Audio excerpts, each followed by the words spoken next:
better in your opinion for finish? Color sanding or flow coat, drop coat? And I have one more question. What's the next process after I do drop coat? So basically, a flow coat, drop coat, right, is after you're done with your paint job, your clear is dry. Okay. You're basically going to sand that down again with like 800 grit, give or take, and you're going to put 2 more coats of heavy coat, clear coat on it. And if you want to, you can color sand that. But if you're going to color sand, you're doing a basic paint job, you could just put 2 coats of heavy clear coat on it and then color sand and buff it. There's no need for more clear coat unless you're doing like a real deep candy or some metal flake that you need to bury a little bit more with extra clear coat. So, with this paint job here, I'm going to be putting 2 heavy coats of clear coat. I'm actually going to be mixing in some candy teal in my clear coat, very little. And then we're just going to put 2 heavy coats of clear on. It's cool. Okay. How long do you have to wait to tape over what you've painted? I mean, to be safe, I like to give myself 2 days. 2 days. It should be fine the next day, to be honest, but I like to give myself 2 days because, your paint, and I'm not afraid of it peeling off. I just don't want my tape, because your masking tape has chemicals in it, right? The adhesive. And sometimes if you put brand new fresh tape over a new paint job and you remove the tape, it doesn't peel, but you're going to notice that the paint looks different now, not because of the glue that got stuck to it, but some type of chemical reaction. You're going to see that tape mark in your clear coat. It happens. So I like to give myself 2 days before I put tape in. And if I do mask, I like to use the blue painter's tape because it's a lot less sticky and you're not going to get, an issue like that. So, and what I'm talking about is this tape here, the blue painter's tape. You can get them in 3/4 inch or 2 inch, 2.5 inch rolls like this. So yeah. So I mean, we're getting there, and I'm having an issue with the trim here. I don't know what I want to do with this trim because this weather stripping here is 2-way taped onto the body. Normally they got little plastic pins that you just push in every 6 inches. But like if I take this off, I literally have to put new 2-way tape around the whole thing, and it's just a pain in the butt. And like I cleaned it with thinner, but my masking tape is still not sticking to it. It's not sticking that well. So I'm a little irritated at what's going on here. And I don't want to take it all off because even if I do take this weather strip, this weather stripping off, it goes into the window. So it molds into here and it molds all the way down inside. And it's going to be like a huge job to remove all of this. And I just don't want to get into it.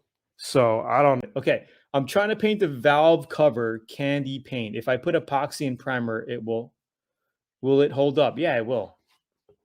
It will. Thank you. One more question. Does color sanding cut, buff, and polish, does it add like a layer of protection? Well, you're not really adding a layer of protection. If you wax it or if you put ceramic sealer on it, then that's like a protection. Because cutting and buffing, you're basically cutting down your clear coat. So it's not, you're cutting down the orange peel. So if we take a look at like this Tesla factory paint job had a lot of orange peel on it. And if you look at my fender now, it's pretty much has that matte look, right? Because I sanded it all down with like 400 to 500 grit, cutting all the orange peel. And when you're painting a new car or painting anything, you want to make sure that you cut it down flat before you paint it. Because if you paint it and then you have paint texture, that was because of you. But if you paint over orange peel and you have some orange peel or paint texture, it's going to look even worse. And it's going to be so hard to take out. Probably going to be impossible to take out, So that's the thing. You're going to want to make sure that you sand flat. And this, I've been saying this since I started learning auto body and paint in 2009, 2010. People are like, what's sanding flat mean? Well, it means to cut down your paint texture so it's completely flat. And you can see up here, I still have some orange peel. I don't know if you can see it. I got it picked up on the camera better. It's because I didn't really finish up in here, you know. But it has to be flat before you start painting, because the last thing you want is to paint over orange peel textured paint. It's going to look like crap.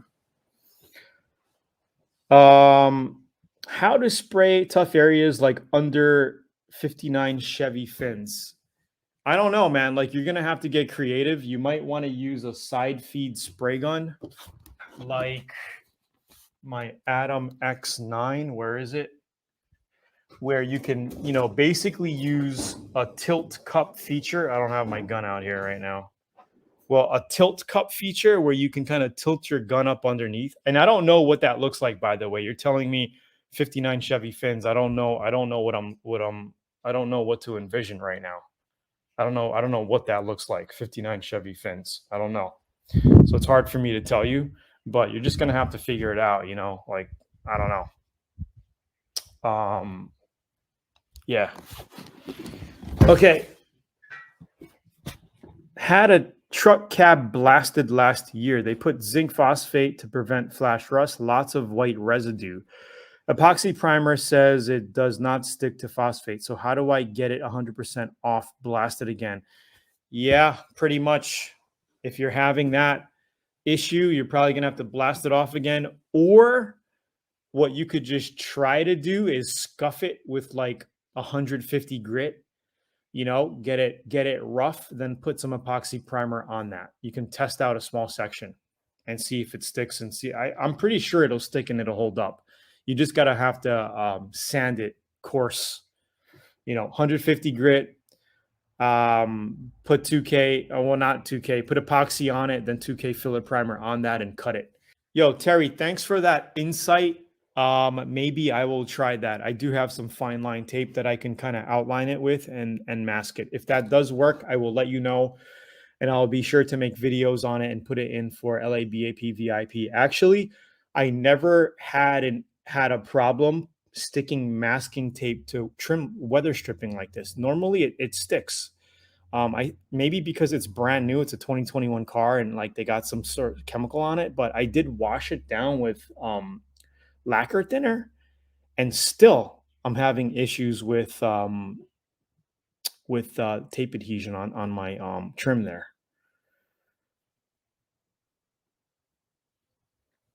Thank you for that, Terry. I will keep that in mind, and I'll try it, and if it works, I'll film it, and I will make sure I put it into VIP for everybody to check out. Thank you. I sprayed some primer the other day. It was coming out with a lot of texture. Probably got to reduce it more, clean your gun. Maybe you're spraying at using a small tip size. If you're using a small tip size, you want to reduce your primer, you know, 10 to 15%, give or take. Hang a spraying primer. You will. I mean, if you're getting texture on primer, probably because it's probably too thick. You might want to reduce it down if you're spraying out of a 1.3 to 1.4 tip size. And I actually used my X27 Atom spray gun to do all of my primer work. And I had some solvent in there. Easy. I like to keep a little bit of solvent in here after I paint, just so it, you know, it stays clean. But God. Okay. So Lewis says, Tony, if I still have the same base coat I sprayed and I pressure washed off a little bit of paint, do you think touch-ups would blend right? Yeah, it should be fine. Yep. And that's why it's always good to have a little extra base coat, you know, so if you need touch-ups or whatever, you got it. Spraying out of a 1.8. So yeah, 1.8, bro, you shouldn't be having any problems with that. Not sure why you're having problems spraying primer. Okay, let's see. Hey, Tony, I've been shooting with an R500, but can't seem to get it set correctly. What's the correct way to set it up? I mean, it's the same process for every gun. I mean, are you VIP, bro? because I have like a bunch of step-by-step videos on how to set up spray guns in VIP. Also, if you haven't, check out Rads. I'm going to post a link right now. Go to this link right now that I just posted. Sign up to that because I show you how to set up spray guns in that training series. Do you look at videos or figure it out for yourself when disassembling your car? So disassembling, I will sometimes take pictures with my phone. If it's a complicated process, you know, but I don't really look at my videos to see how I just try to memorize it and I just snap things back on the way they came off, you know? So, I mean, there's a lot of parts here, a lot of parts. So I'm giving myself about 2 days after the paint job to put everything back together. I'm sure I could do it in 1 day, but yeah, we're getting there. We're getting there. I'm just gonna have to tape up this weather trim because I would hate to paint it. You know, that's just like ghetto gangster right there. Painting the rubber trim. You know, I don't want to do it. But we'll see. I hope that fine line tape works. I actually do have 1/4 inch fine line tape right now. Maybe I will take you up on that, Terry, and see if it works right now on video.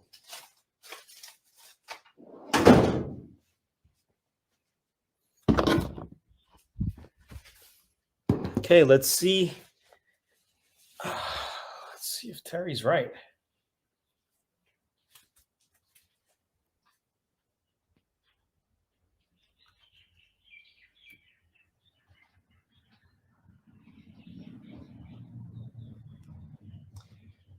I notice it sticks.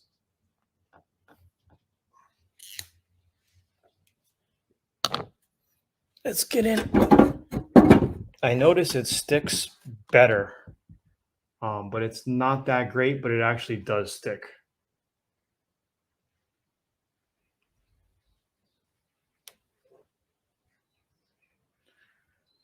It just sucks because it's a lot of waste, you know, but it does stick. So you're saying to do that, and I've never done this before.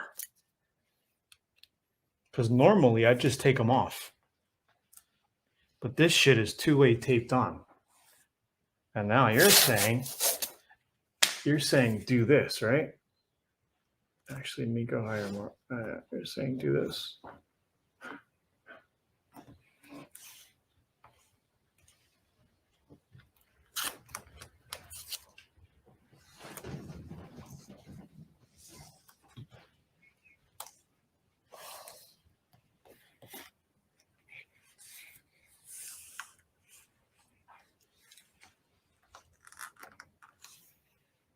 Yeah, it does work. It does work, but my fine line, I mean, this having a problem with stickage here. So I'm going to basically have to do this side and then just stick it to it. But I think this will work.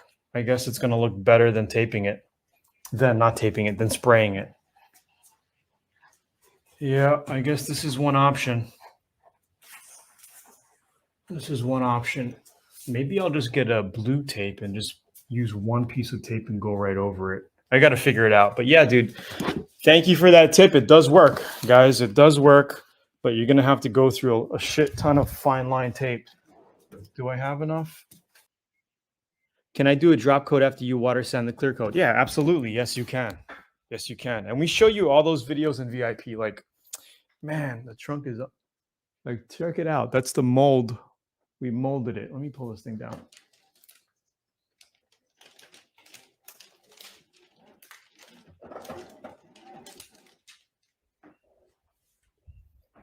Here's our custom mold. Came out really nice. Check that out. I still have to sand up in here. I'm not done, you know, because the body, you know, we're not done. Here's where we took out our dual motor, and I ordered everything in flat black. So we're going to be having a flat black Tesla logo at the end, flat black over here. I think it's flat black. So it's going to be pretty much the black and teal. This car is going to look hot. It's going to look really good. Yeah, I got to mask up this whole roof. I got to cover all this because we don't want overspray. I got to cover the whole. There's just so much masking. It's like 2 days of masking. I'm still getting some fisheyes. Have you changed your position on not using fisheye? Well, I never. Well, you're probably having an air compressor issue. Maybe check your air compressor air filter, because that's, if you're getting fisheye like that over and over again, it's got to be your air source coming into your gun. Maybe you got some oil kind of coming out of that thing. I don't know. Like, I don't use fisheye eliminator. I haven't remembered the last time I had fisheye was probably 10 years ago. I never really have fisheye issues. But you can use fisheye eliminator. It depends on your work environment. Also, I remember my dad used to get a lot of fisheye in one of his older shops because his next door shop neighbor was a mechanic shop. And I think they were just spraying like WD or, JB80 or, those type of stuff and aerosol cans. And I think that's the reason why he used to get fisheye every once in a while. So he used to actually always add fisheye eliminator in his paint. Um, I'm painting from home, clean air all around here, no issues with fisheye. So yeah, DIY garage. We came up with a color, and it's going to be it's called Bikini Pearl. That's the color code, Bikini Pearl. It's a 2020 Jeep Rubicon color. Beautiful color, by the way. I love it. I see it down here at the beach every once in a while. We got a lot of tourists down here. And every time I saw that color, man, I'm always in love with it. So we're going with that beautiful teal color. And I'm actually adding teal candy in the clear coat. And I already did it to the mirrors. We already got the mirrors done. Actually, it's so sunny out. It's this color, but darker, because obviously this is like a oversprayed lighter version. But yeah, we already painted our trim pieces and the mirrors. And tomorrow we're going to be doing the door jambs, that teal color, and you get later. All right, here's that link to Rad's paint formula. And if you guys want some awesome spray guns, check out Zula.com. I love all the spray guns there. I have every one, and I use them all. Tony here. Talk to you soon. Have a good day. Peace out. Have a good evening.